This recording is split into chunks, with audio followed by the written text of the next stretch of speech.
Demikian firman Tuhan. Berbahagia setiap orang yang mendengar firman Tuhan dan hatinya terbuka bagi firman Allah. Haleluya.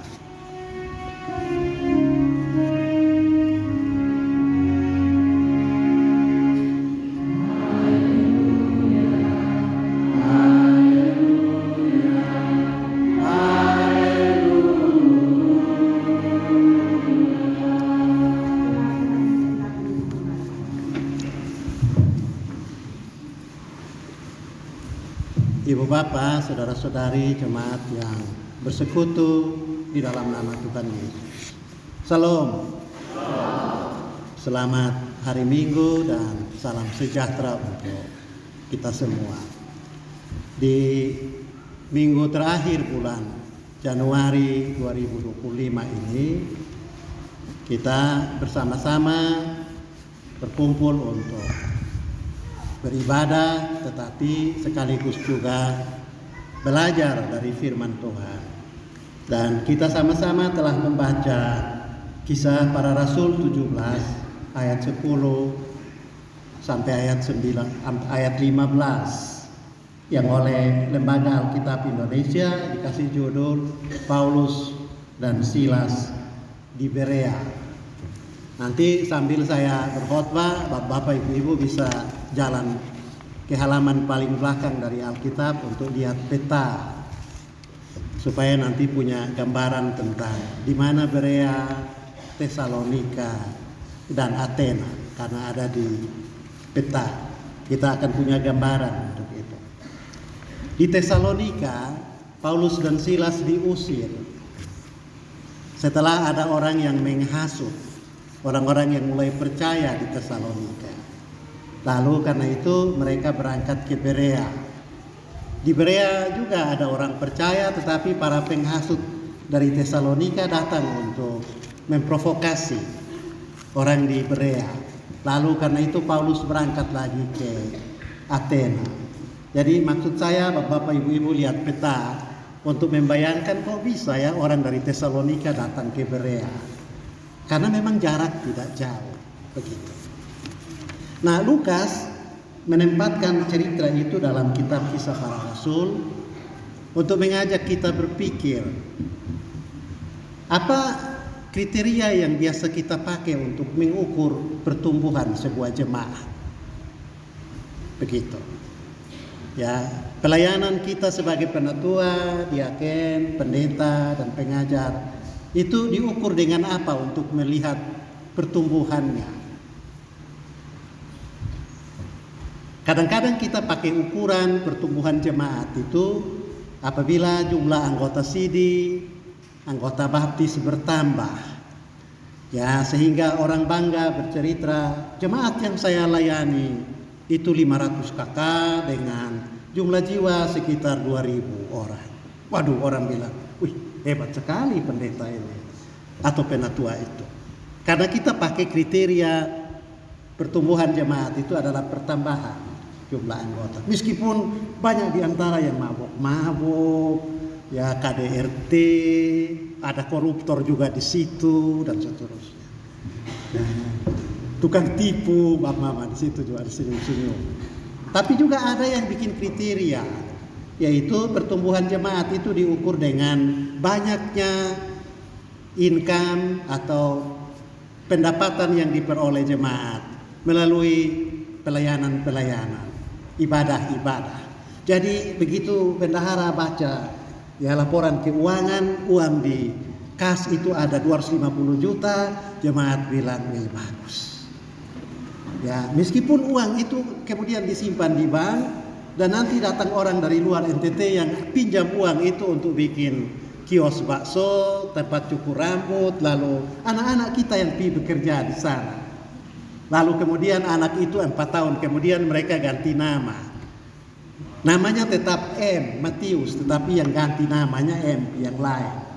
Itu kita punya kriteria, bangga dengan jemaat kalau punya jumlah pendapatan yang meningkat di bank.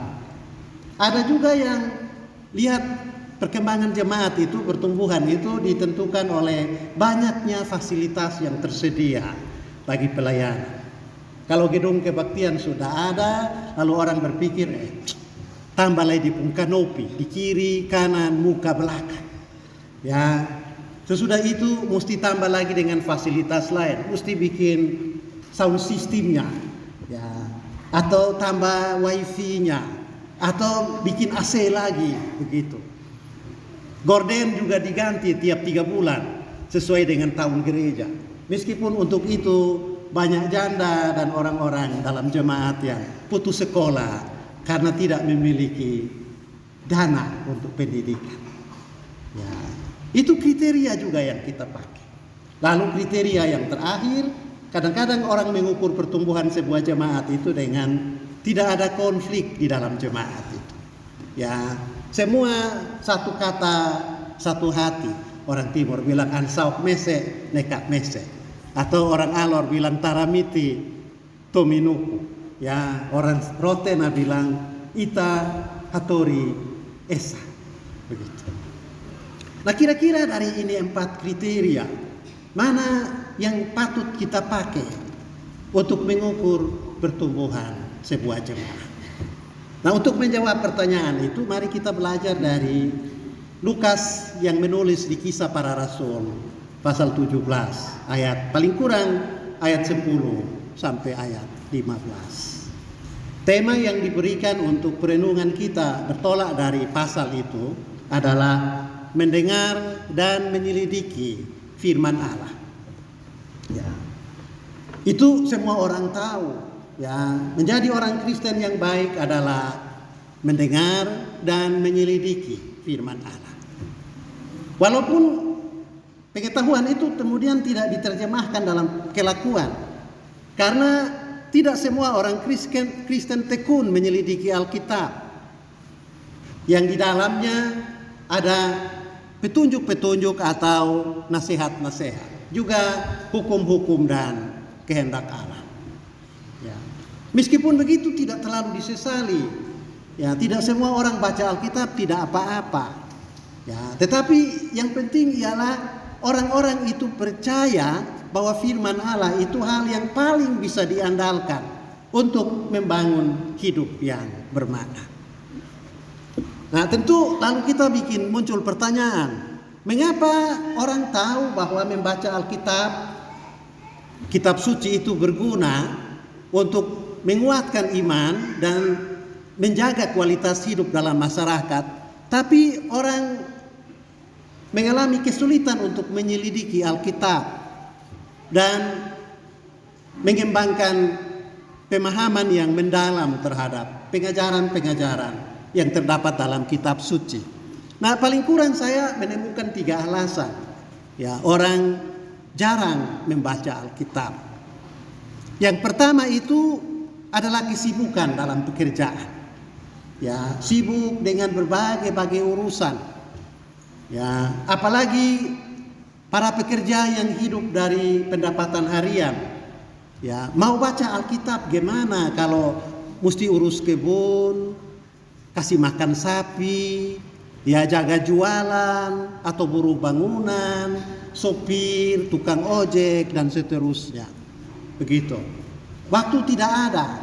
Ya. Meskipun orang tahu bahwa baca Alkitab itu berguna.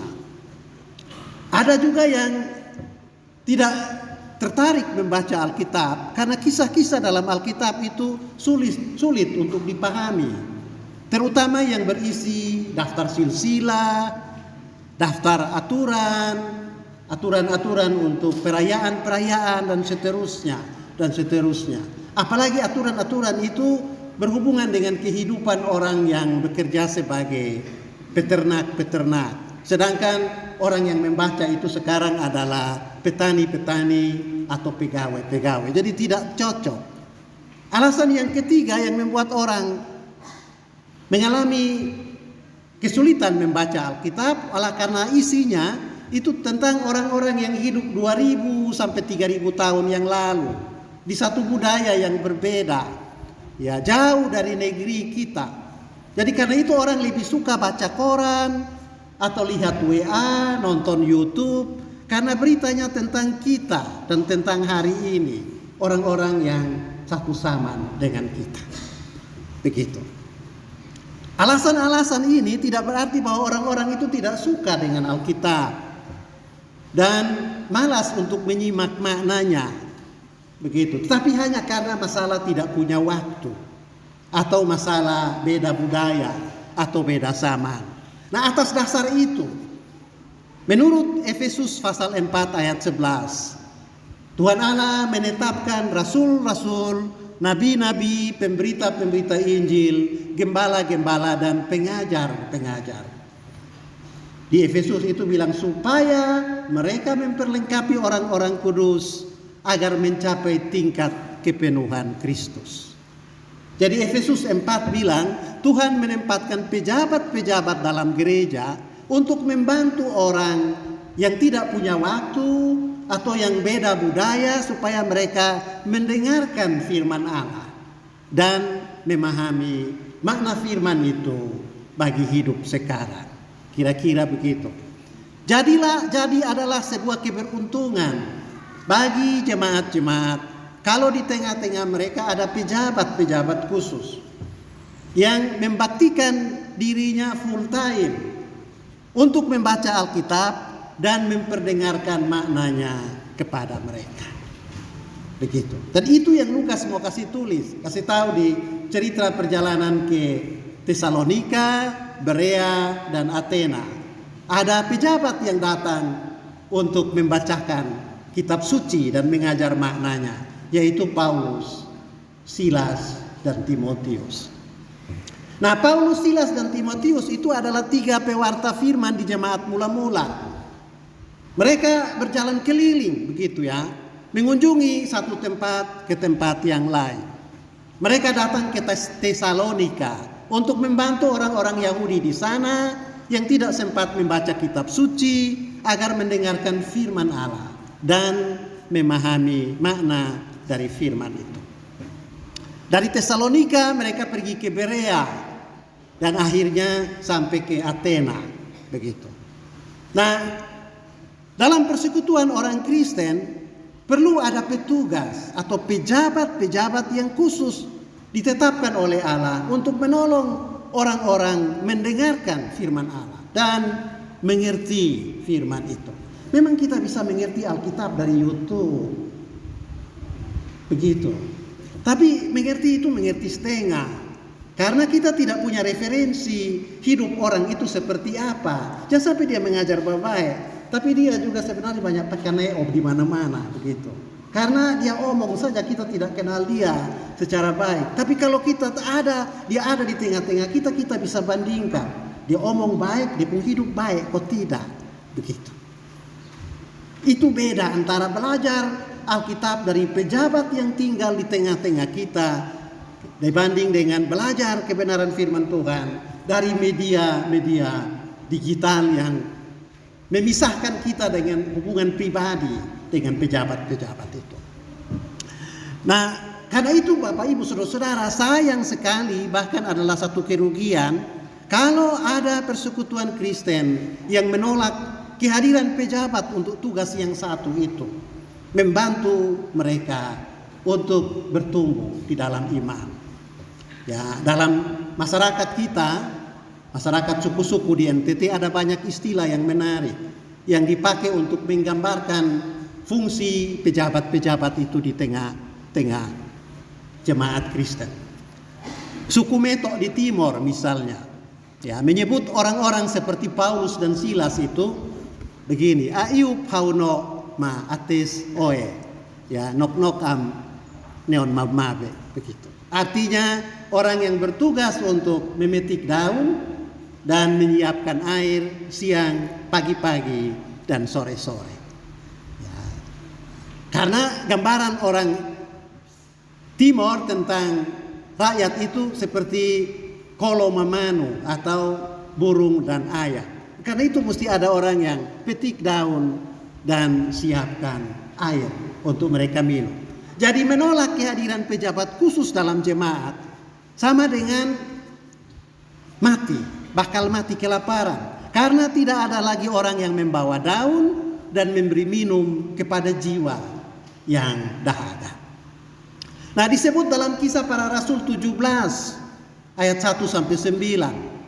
Beberapa pemimpin di Tesalonika menghasut penduduk di kota itu untuk mengusir Paulus dan Silas.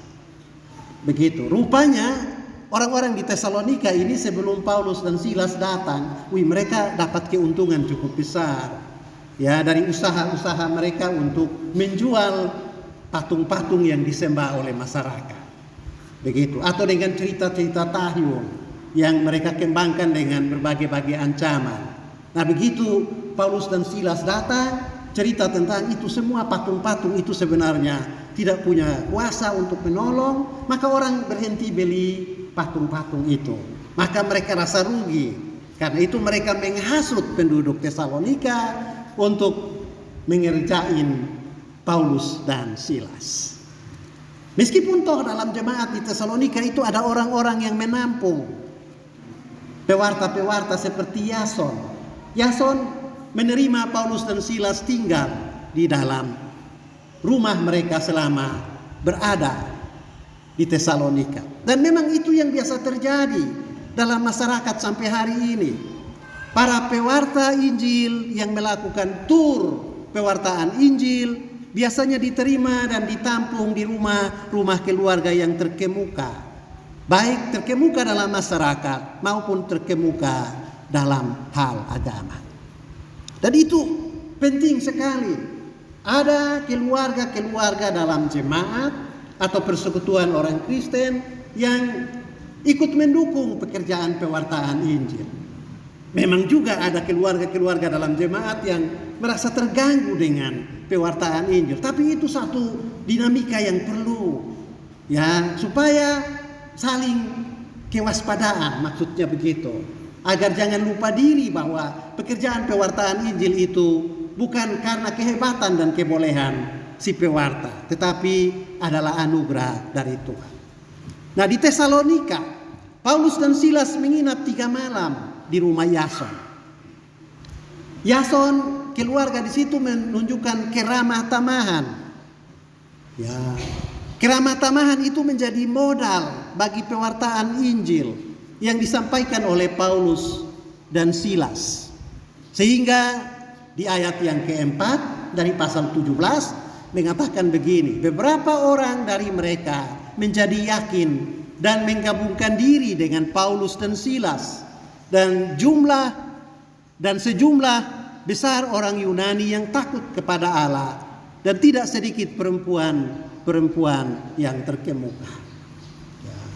Kita lihat di situ seperti Injil bertumbuh karena bilang tambah banyak anggota. Ya. Tapi sebenarnya bukan tambah anggotanya itu yang memperlihatkan kemajuan jemaat. Yang memperlihatkan kemajuan jemaat itu adalah keramah tamahan dari orang-orang dalam jemaat yang terbuka hatinya untuk ikut ambil bagian dalam tugas pewartaan. Keramah tamahan itu dalam bahasa Inggris itu hospitality. Ya, ramah tamah itu bukan berarti kasih senyum, bersikap lembut, akrab dan bersahabat kepada siapa saja. Memang ramah tamah itu artinya senyum-senyum juga. Tapi kita tahu kan ada banyak orang yang senyum plastik ya. Ya, artinya dia pun senyum di depan baik, mah dia pun hati bagatal begitu atau bagaru. Beta sebenarnya soal mau biasa. Jadi ramah tamah itu bukan pertama-tama senyum. Ya. Kita ingat dalam bahasa Inggris itu rumah sakit itu artinya hospital. Sedangkan ramah tamah itu hospitality.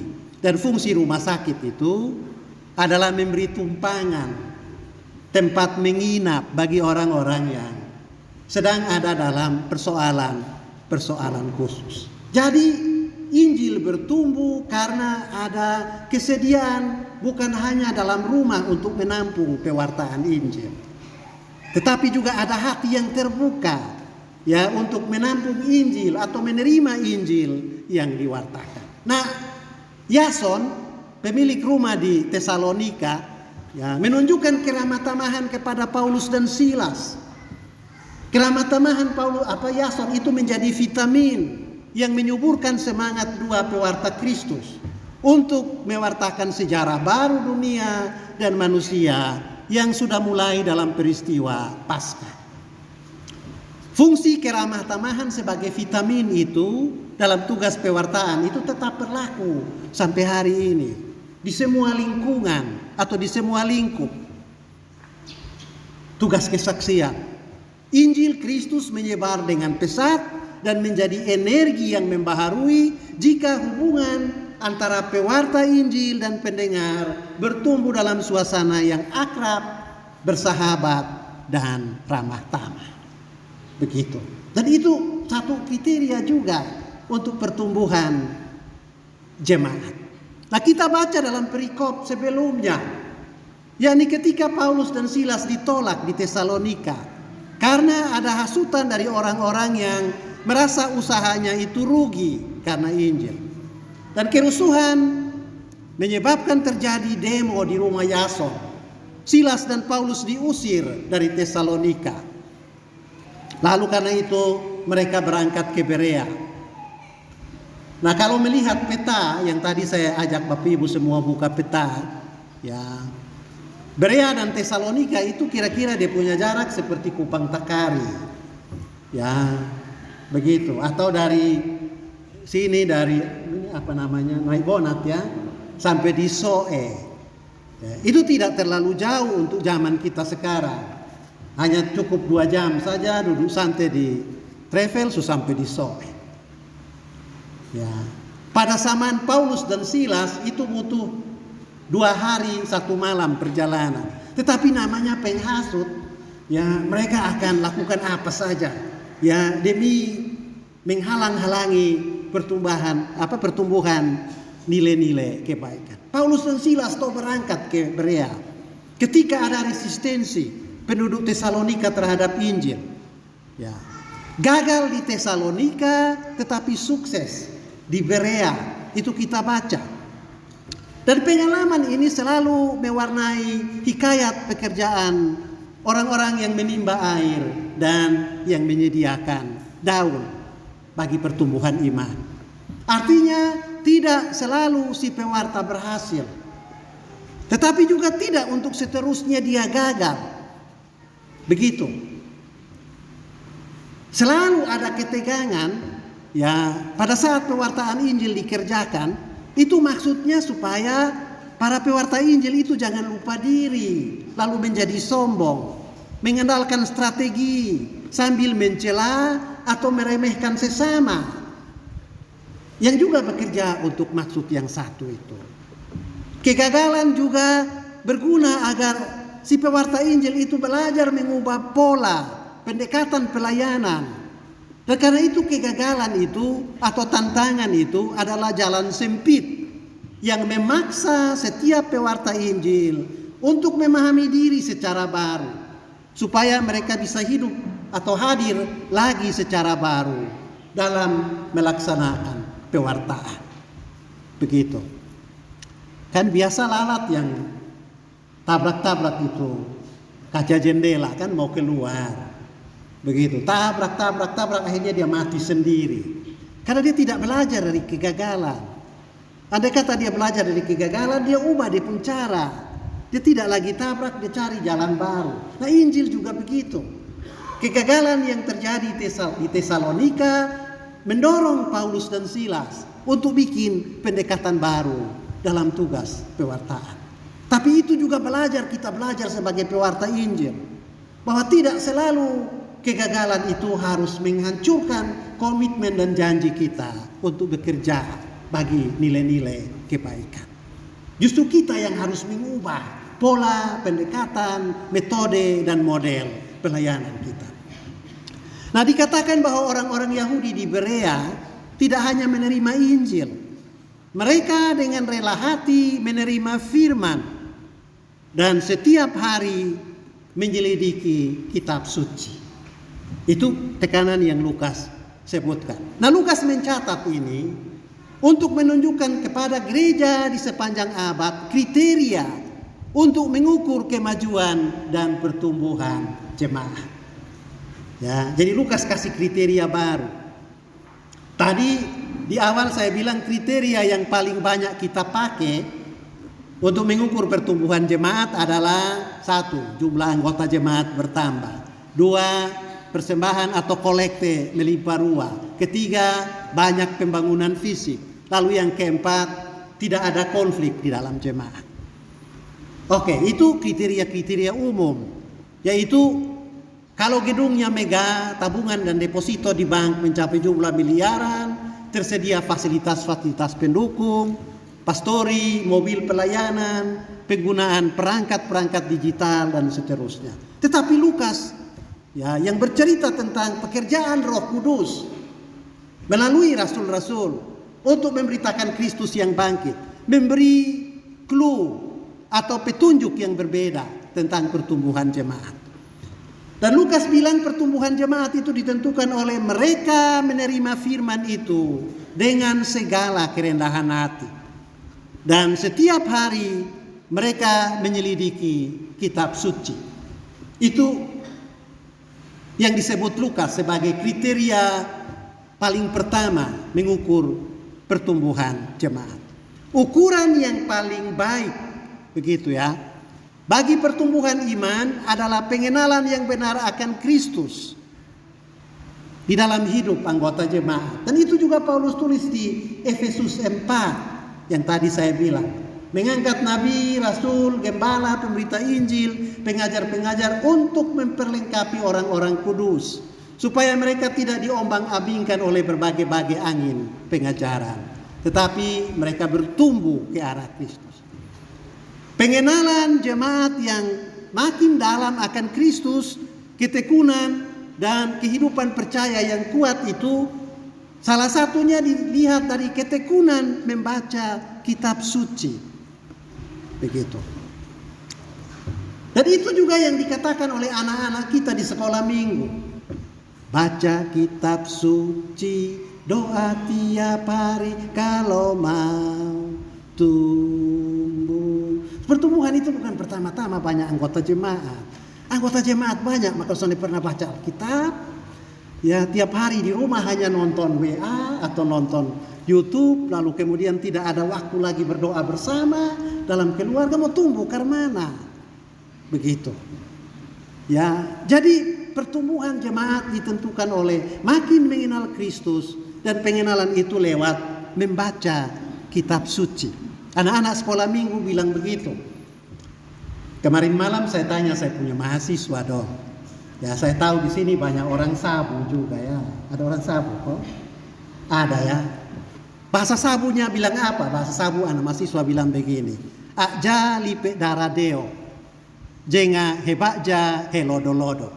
Begitu. Itu artinya baca kitab suci. Doa tiap hari. Tertahu itu betul kosong. Ini mahasiswa yang tahu.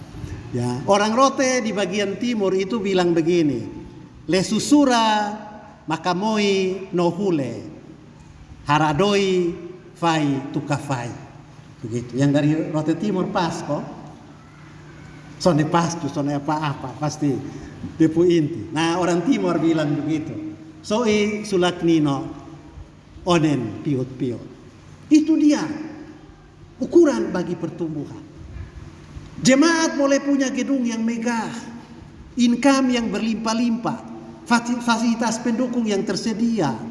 Tetapi kalau penyelidikan Alkitab tidak menjadi sebuah habitus dan kerendahan hati untuk menerima firman itu menjadi panduan hidup, pasti ada banyak masalah yang muncul. Begitu. Terbentuk klik dalam tubuh majelis jemaat, saling curiga antara penatua, pendeta, diaken dan pengajar. Begitu. Dan ya, saya tidak mau ngomong lagi karena saya tidak mau itu terjadi di gereja yang kita cintai. Hanya karena konflik-konflik akibat orang tidak baca kitab suci dan tidak berdoa tiap hari. Begitu. Tetapi ini yang terjadi di Tesalonika. Lukas menulis bahwa hal itu, Lukas menulis kepada kita tentang yang di Tesalonika itu untuk menjadi pelajaran bagi gereja dan orang Kristen, bagi para penatua, diaken, pengajar, ya, di semua tempat dan segala waktu, bagi warga jemaat supaya ketekunan membaca kitab suci dan mendengarkan firman Tuhan, memahami maknanya, itu menjadi alat ukur pertumbuhan jemaat. Kalau kita tidak punya sempat untuk baca kitab suci karena banyak pekerjaan, maka gereja kirim penatua untuk tiap minggu 1 kali baca kitab suci di rumah kita. Ya, gereja sediakan pejabat-pejabat UPP, ada pemuda, perempuan, kaum bapak, kaum anak, untuk tolong orang-orang yang tidak punya waktu untuk membaca dan memahami. Karena ukuran pertumbuhan iman adalah pada pengenalan yang benar akan Kristus. Penolakan terhadap Paulus dan Silas di Tesalonika menggarisbawahi kebenaran bahwa pekerjaan mewartakan Injil bukan seperti tukang sulap yang berjanji bisa menyelesaikan segala masalah hanya dengan menyebut nama Yesus sebagai mantra. Penolakan itu justru menunjukkan bahwa pewartaan Injil harus hidup sebagai seorang petarung yang membuka mata dan telinga lebar-lebar untuk melihat dan mendengarkan gerak langkah perubahan zaman, lalu dengan berani merespon perubahan itu, berguru kepada Yesus. Artinya begini, kalau penatua dan diaken pi di jemaat kok ibadat kok itu rumah tutup, kok soalnya ada, jangan dia langsung banting kaki ikut Yesus bilang kebas itu debu dari tanah. Ya, dia mesti pikir juga, ini jam ibadat, ini jam 4 sore. Padahal orang jam 4 tuh masih ada di kebun, masih urus sawah dan seterusnya. Dia ubah perilakunya. Dia jangan tutup mata langsung bilang, karena bilang Yesus bilang siapa yang tolak kamu keluar dari situ, kebas debu kaki dan seterusnya. Itu artinya dia tukang sulap. Begitu. Ya. Jadi kegagalan itu satu media pembelajaran. Sebut saja contoh kasus bunuh diri yang mengejutkan masyarakat Kristen di Timor. Oh, ini kasus bunuh diri ini. Ya, dalam bulan Januari ada 6 orang bunuh diri. Di sini ada kosong bunuh ya. Masa di sini ada bunuh diri? Ya, begitu. Orang bertanya, apa yang terjadi di balik semua kasus bunuh diri itu? Nah, seorang pewarta Injil yang berperan sebagai tukang sulap pasti akan menjawab begini, dong bunuh diri karena kurang percaya pada Yesus. Ya, itu tukang sulap. Seolah-olah ini orang sudah pernah dengar Yesus, sudah pernah berdoa, dia berdoa juga. Tetapi seorang pewarta sejati yang tadi saya bilang sebagai petarung, dia justru bertanya, rupanya ada yang salah dalam caraku mengajarkan Kristus kepada sesama. Dan sesudah bertanya itu dia berani untuk mengubah pewartaan dan pola pengajaran. Ya, apalagi kita dengar yang bunuh diri terakhir itu, dia bilang gara-gara belis. Begitu ya. Siapa yang salah di situ? Salah satunya sebagai gereja kita bilang gereja gagal untuk menjadikan teologi sebagai urusan kehidupan budaya dan sehari-hari orang percaya. Kita punya teologi bulan budaya itu hanya perayaan di gereja, pakai pakaian adat, kemudian banyak sekali instrumen adat masuk dalam gereja, tapi belum jadikan itu sebagai pembelajaran. Jemaat belum ada diskusi-diskusi bagaimana dengan belis. Apakah orang Kristen boleh terus bikin belis atau tidak? Diskusi itu harus dikerjakan. Supaya nanti waktu mereka menikah pakai belis, tapi belis Kristen yang sudah diberi nama Kristus di situ. Dan karena itu di pembelis itu menjadi sumber sukacita. Nah, ini baru terjadi kalau kita tekun membaca Alkitab dan belajar kebenaran. Pertanyaan kita ialah mengapa membaca Alkitab itu penting? Ya. 2 Timotius 3 ayat 16. Paulus menulis begini.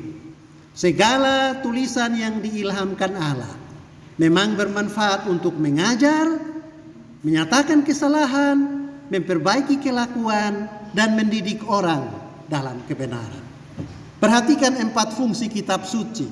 Pertama, Alkitab menjadi guru yang mengajar kepada kebaikan. Yang kedua, Alkitab adalah wasit yang mengoreksi kesalahan. Yang ketiga, Alkitab menjadi teladan etika, mengajar menjadi benar dalam hal percaya. Menjadi baik saja belum tentu benar, tapi kalau menjadi benar pasti baik. Ya, karena ada banyak calon-calon legislatif yang baik hati waktu pemilihan, begitu. Tapi sesudah pemilihan mereka tidak baik hati lagi. Ya, tetapi kalau orang benar pasti dia baik seterusnya, begitu. Lalu terakhir, Alkitab menjadi gembala untuk membawa kepada kebenaran. Nah, sebenarnya kalau kita jujur Bapak Ibu, orang yang tekun menyelidiki kitab suci itu mengalami hal yang sebaliknya. Bukan kita yang membaca Alkitab, tetapi Alkitab yang membaca kita. Alkitab yang menyelidiki hati kita. Nah, karena itu Bapak Ibu-Ibu, menjadikan data pertumbuhan anggota jemaat, besarnya income, ketersediaan fasilitas pelayanan, minimnya konflik dalam jemaat sebagai ukuran pertumbuhan gereja itu bisa benar. Tetapi itu hanya casing. Pertumbuhan yang sejati bukanlah pertumbuhan keluar, tetapi pertumbuhan ke dalam, yaitu jika hati, jiwa, roh dan hidup telah diterangi oleh firman Allah. Dan karena itu Bapak Ibu-Ibu majelis jemaat pilih nats pembimbing tadi di Yakobus itu bilang, tetapi hendaklah kamu menjadi pelaku firman, bukan hanya pendengar saja. Begitu. Pertumbuhan jemaat ada pada kesediaan untuk baca kitab suci, doa tiap hari. Lalu kemudian memberi diri menerima pengajaran-pengajaran dan hidup sesuai dengan pengajaran itu. Orang-orang yang seperti itu digambarkan oleh Mazmur pasal 1 sebagai pohon yang tumbuh di tepi aliran air, yang berbuah pada musimnya. Sedangkan orang yang tidak tekun membaca Alkitab, dia berbuah tapi hanya di musim-musim pilkada, musim kampanye dan seterusnya. Dia berbuah 5 tahun sekali. Begitu. Jadi mari kita belajar untuk menjadikan kitab suci sebagai ukuran pertumbuhan jemaat. Dan jemaat yang seperti itu akan hidup dalam sejahtera. Mereka membangun persaudaraan yang kuat untuk juga kuat menghadapi banyak-banyak kesulitan dan persoalan. Tuhan kiranya memberkati kita melalui firman-Nya. Amin.